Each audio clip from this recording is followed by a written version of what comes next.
Hey everyone, I don't even know what that was. It's kind of a wave emoji. This is Erin, founder of Lady P Collective, and I'm gonna do a little cozy edition, gosh I'm so cheesy and awkward, of talking about good old anxiety. So get comfortable and let's just do this. So there's so much going on in the world, and I don't even know how long a video would be if I honestly talked about all of it, especially since I'm a huge talker. So I was trying to feel out ways where I can talk about maybe stuff that they have in common. And I thought about, with everything going on in this world, the fear and uncertainty and just anger and all of this stuff, it really ignites anxiety within us. So I feel like if you already didn't have anxiety, you have some now. Like, this is definitely the time, and it's been the time of having anxiety. For people like myself, I've had anxiety my whole life, and now at times it could be even worse. So I just wanted to go over just a few things about how I deal with my anxiety, and maybe that you can relate to them, or maybe down below, I think that's what you do. You can comment on if you can relate to this, or even more like anxiety relief tips, because I love that. So I've talked about this a lot in blogs and on my podcast, and just how overwhelming and debilitating anxiety can be, and panic.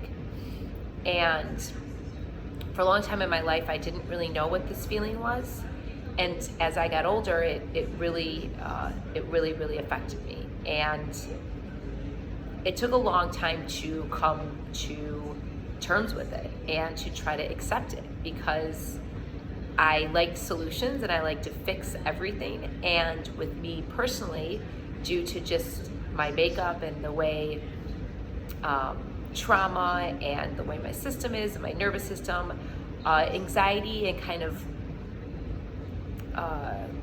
the remnants of everything left, untreated, and a whole bunch of stuff. And I think that happens a lot with us, or people with anxiety. It just is,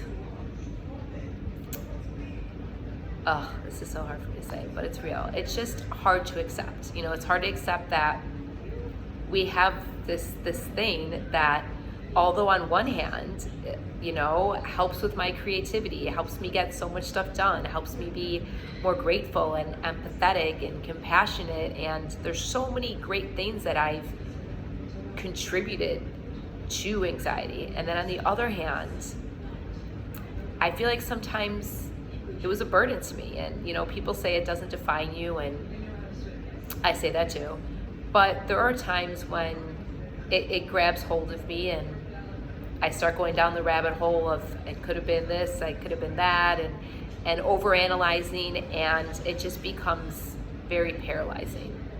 And when it gets to that point, it's hard to make your way out of that, without feeling like guilt and shame over maybe the way you're feeling, actions or behaviors you might be doing during that, coping mechanisms that aren't maybe the greatest. And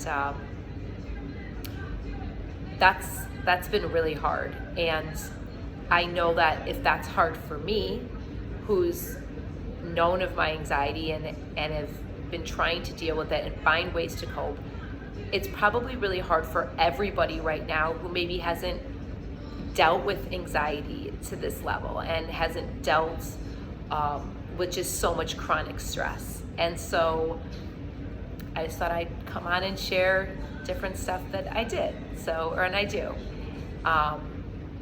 And one being that trying to stop it or trying to get angry with it never works.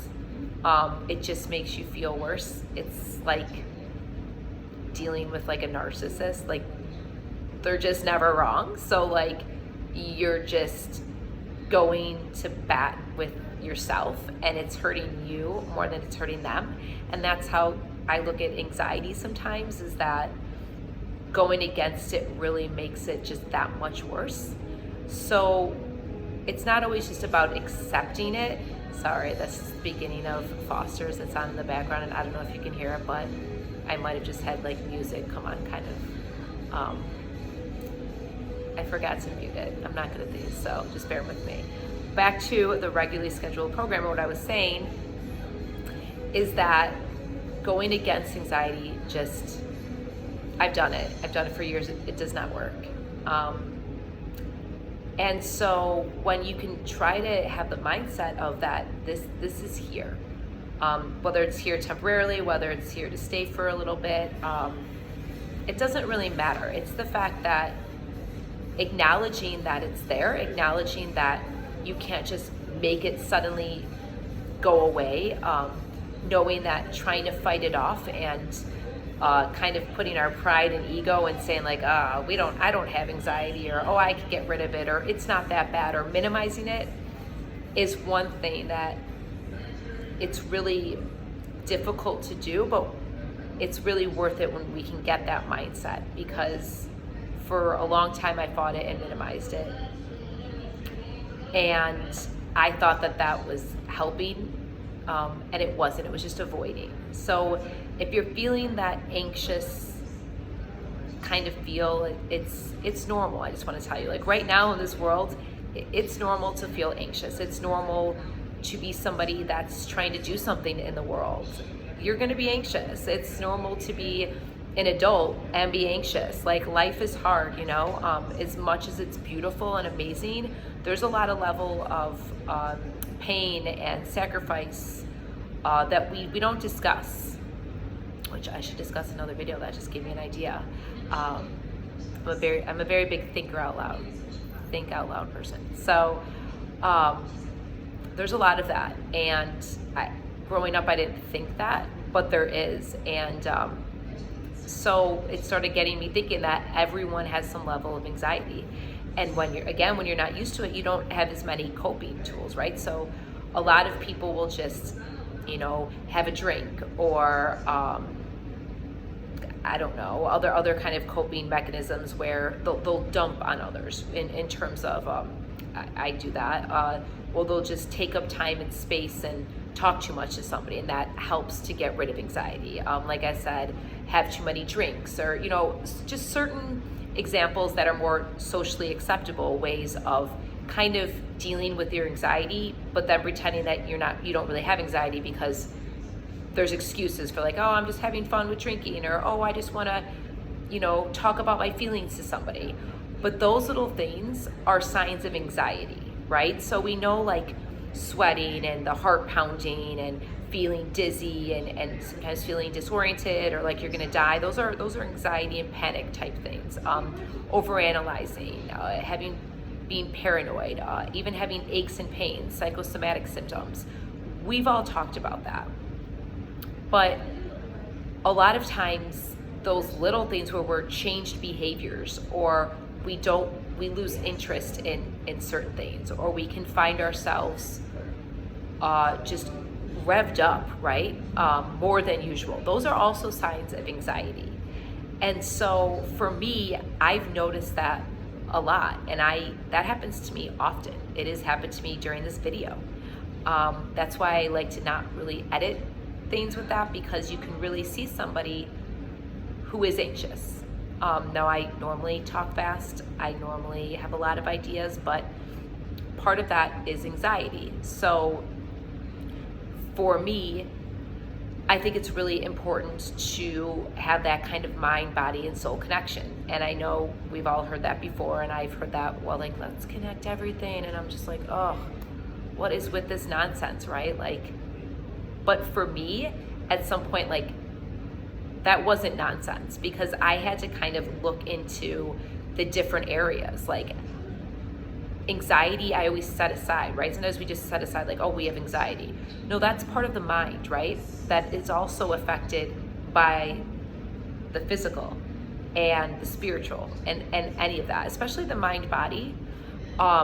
I don't know why, but I always separated it. Like it was like Erin and then there was anxiety. But really, anxiety was part of me, and it was in my body, it was in my mind, it was all together as a collective. And so, did you see what I did there? But when I started looking at it as all one, it started to really help me. Like, okay, before it's like, don't drink too much alcohol, don't drink too much caffeine, just like say physical stuff, don't be around people that maybe upset you.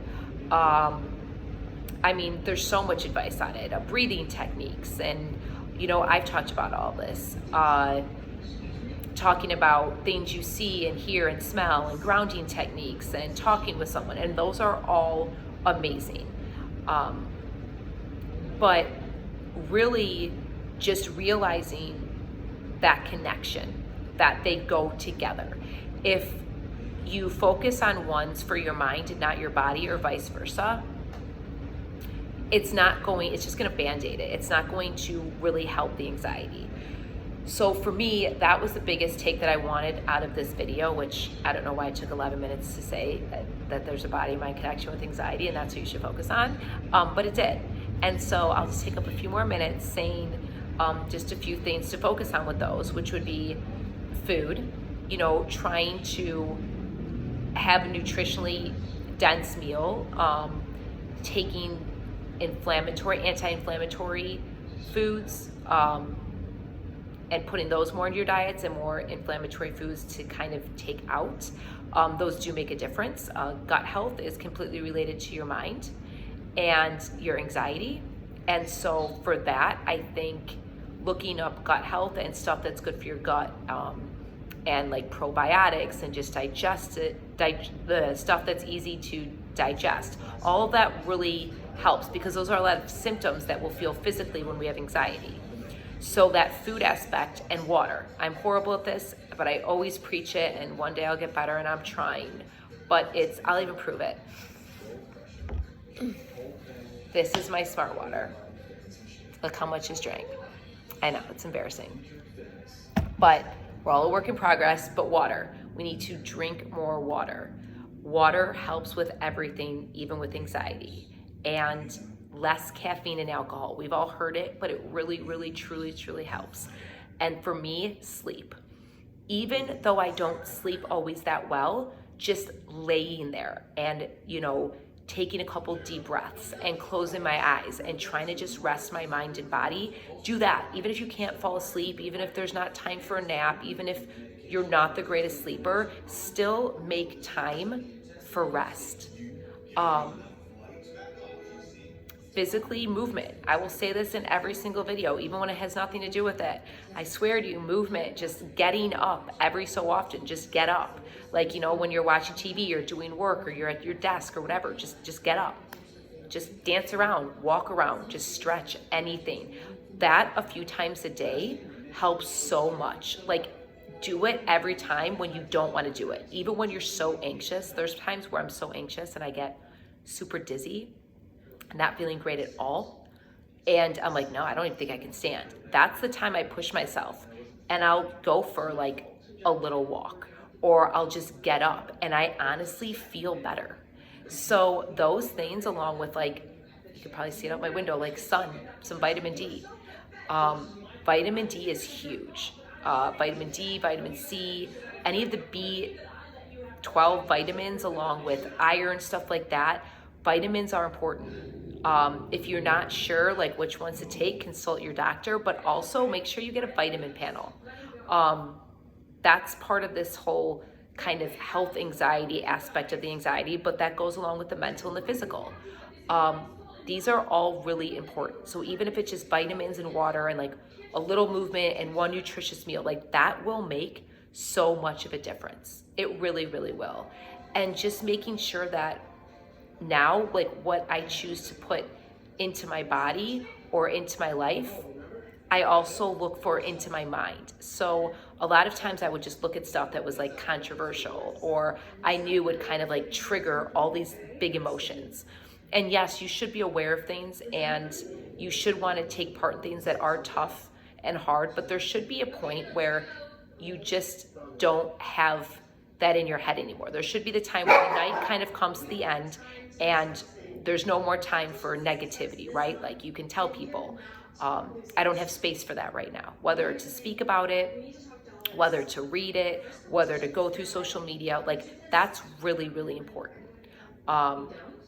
And I think we all kind of, want to look at stuff, and there's a part that kind of gives us that chaotic cycle of just, it hits our kind of addiction to chaos, because I think it helps us feel a little bit better, and it kind of gives more power to anxiety. But if you really want to help that, that's one big thing that you can also do. That, again, these things make them habitual, and I think you'll get used to seeing and feeling so much better physically and mentally and anxious, that we won't have that kind of FOMO, right? The fear of missing out of anything. I think there's a time and a place where we are going to feel exhausted. We are going to fight for ourselves, and we're going to fight for others, and we're going to do our part. And I think that's really, really big. But I also think that you can't do any of the things you really want to do if you're in a state of fight or flight, or just, that anxiety kind of thing, because I've been in it.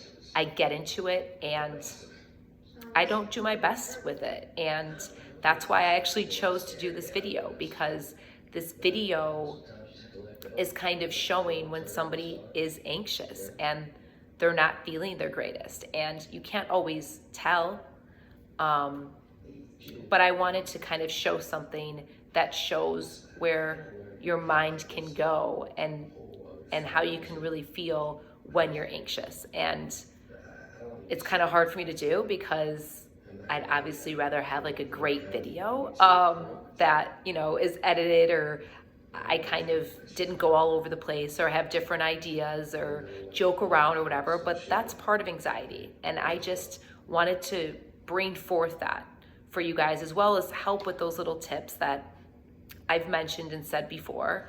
But I wanted you to know that you're just not alone with this, and that we all feel this way. And maybe to see a representative of it and see, oh, I feel that way, or I can see the way she's speaking, or this way or that way, that you can relate to, is what's important. And kind of start looking within yourself and recognizing those signs. And after recognizing them, making a plan and figuring out kind of how you want to take care of yourself, and the tools that work best for you when you're having anxiety. So I think I've rambled on enough, but I hope you got something from this. Please let me know what you think, what else you want to hear about, if you want me to stay more on mental health, because a lot of times I will talk about women's health and wellness and empowerment is mostly what I do. But anxiety and mental health is a big part of my life. So again, if you want to hear more of these kinds of videos or whatever, just comment below. Let me know if you want them just kind of like this, if you wanted them more edited, or what you really want to hear about concerning that. And that's it. So I hope you had an okay or great or whatever kind of Monday, and I will talk to you soon. All right, bye.